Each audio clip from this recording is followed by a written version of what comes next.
In the 2010s, Hollywood could not lose. Marvel had turned the movie theater into a machine. Endgame opened to $357 million in one weekend. That's still the biggest opening in history. Back then, a $100 million opening wasn't a miracle. It was expected. And then the machine stopped. The theaters went dark. And here's what nobody in Hollywood wants to say out loud. The business behind those theaters, it never came back. Not the way they needed it to. This past weekend, Supergirl opened to $37 million here in America. That movie cost up to $186 million to make. Now look at what's sitting right next to it in that same chart. A little horror movie called Obsession. It was made for around $750,000 and it already passed $370 million worldwide.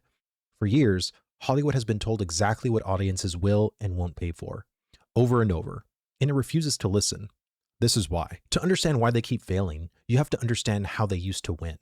For decades, a blockbuster didn't need to make all its money in the theater. The theater was just round one. After a movie left theaters, it went to DVD, then to cable, then network TV. Each stop was another payday for the same film. And the biggest one might surprise you. In 2005, Americans spent over $16 billion a year buying movies on disc. People paid for a film twice, once to see it and once to own it. And that second check was almost guaranteed. So a studio could greenlight a big expensive swing and sleep just fine because they knew the disc money was coming to bail them out. Then streaming came along. It taught everyone that movies just appear on TV in your living room, and the disc died. By 2024, that $16 billion business had collapsed to under $1 billion. More than 90% of it gone. Now here's the part nobody talks about, and it's the part that actually matters. Because people still buy movies digitally, right? iTunes, Amazon, that little rent for $5.99 button. True. So why isn't that the new safety net? Here's the trick. Americans spend more on movies at home than ever. About $57 billion in 2024. That's 7 times the box office. Sounds like a safety net, doesn't it? Except almost all of it, around 90%, is subscription streaming. Your $15 a month for Netflix or Disney Plus or HBO Max, that money doesn't care if the movie was good. It's one flat fee for everything. The studio gets a library check, not a reward for a hit. The part that does reward one specific movie, actually buying it or renting it, is tiny now, a couple $1 billion. Compare that to $16 billion in discs at the peak, and it gets worse, because that money now rises and falls with the box office. Back in the DVD days, a movie could stumble in theaters and clean up on disc. Not anymore. Today, if it bombs in theaters, it bombs at home too. The second payday isn't just smaller, it's chained to the first one. So strip it all down. The safety net didn't move to digital. It dissolved into subscription that you're already paying for. And that money flows to the platform, not the picture. Round one is the only round now.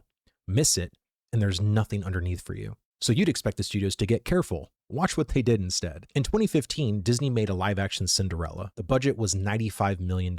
It made $542 million worldwide. Clean, disciplined hit. Remember that $95 million number. 10 years later, same studio, same exact playbook, they made Snow White. But the budget wasn't $95 million anymore.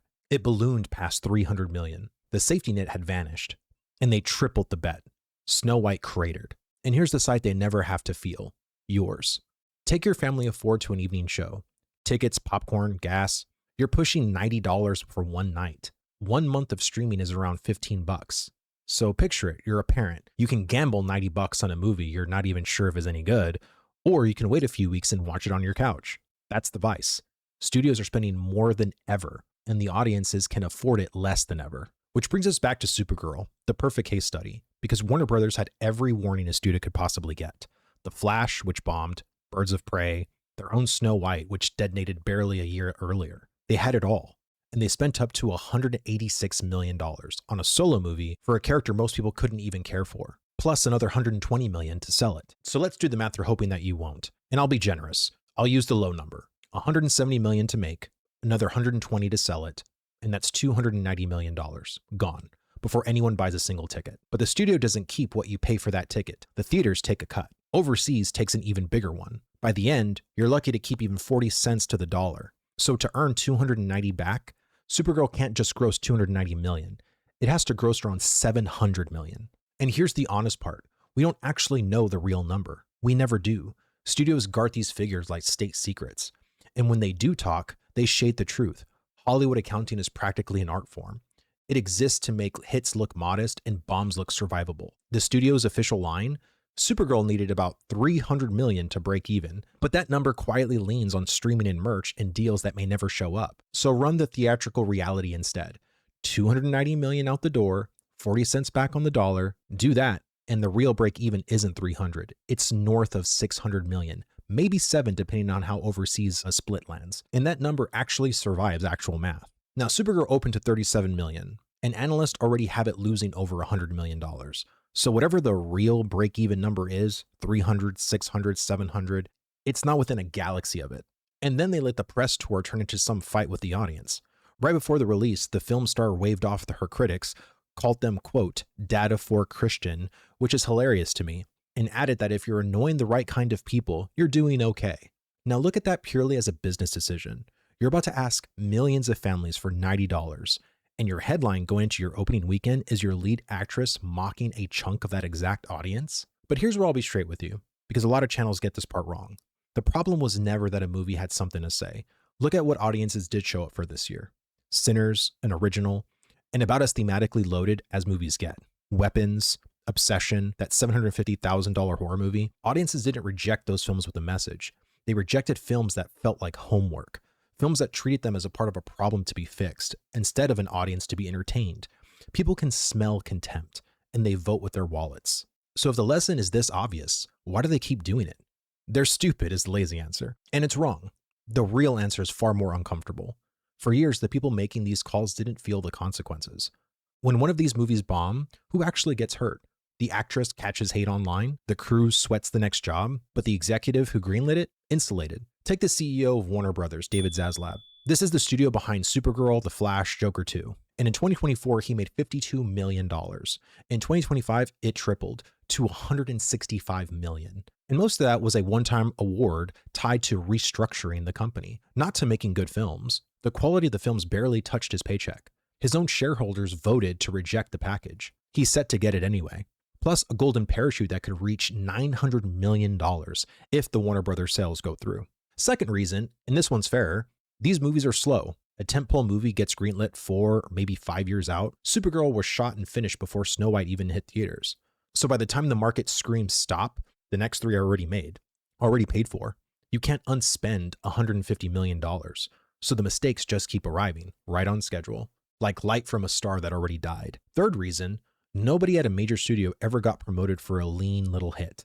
Sinners made $368 million to a $90 million budget. Fantastic business. But the corner office doesn't go to the person who quietly greenlit Sinners. It goes to the one running the $200 million franchise. The big swing is what builds careers. Even when the small bet is the smarter one, the people at the very top, they come up in an era where the movie star on a poster was guarantee. So they'll run that playbook right until they retire. Which leads into the last reason. They can't admit the strategy is broken, because the people who have to admit it are the same people who built it. When Supergirl flopped, the head of DC Studios didn't say, "We got it wrong." He called it, quote, "one component of a broader long-term strategy that we remain confident in." That's not a plan. That's a man who isn't worried. Every failure gets reframed as a one-off, never a pattern, because admitting the pattern means admitting you're the problem. But a machine that protects everyone inside it while the audience walks away eventually runs out of money being wrong. And Warner Brothers just did. It was buried under $33 billion in debt. One of the most prestigious names in film. And it became prey. Fought over a bidding war between Netflix and Paramount, and then sold. The reckoning finally came. And it just didn't land on executives who steered the ship into the rocks. They floated off on golden parachutes. And it landed on everyone else. So where does this all go from here? Here's the irony. The video is called Hollywood Refuses to Change. And they do. Right until the very end. But it won't matter.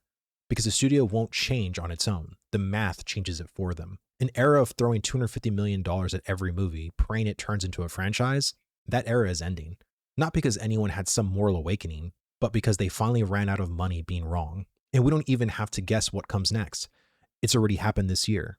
A vampire movie, an original horror movie, and a film made for less than $1 million. All of them beating the $100 million blockbuster sitting right next to them. That's not an accident. That's a preview. So here's my bet on the next 10 years. Fewer bloated temples, the return of mid-budget movies, more power leaking out of the independent creators with smaller teams, and theaters surviving as a place you go to for the films actually worth leaving the house for. And look, I didn't make this because I hate movies. I made this because I love them. The theater is one of the last places where we all sit together in the dark and feel the same thing at the same time. That's worth fighting for. And it gets saved the moment Hollywood remembers just one thing it forgot. The audience was never the enemy. We were rooting for you. We just wanted a reason to show up. If you made it this far, thank you so much. This is my first video talking about Hollywood and movies in general. If you like what you heard, then hit the subscribe button and tell me in the comments, which movies do you think best predicts where Hollywood goes next? The bloated flop or the cheap one that never should have worked?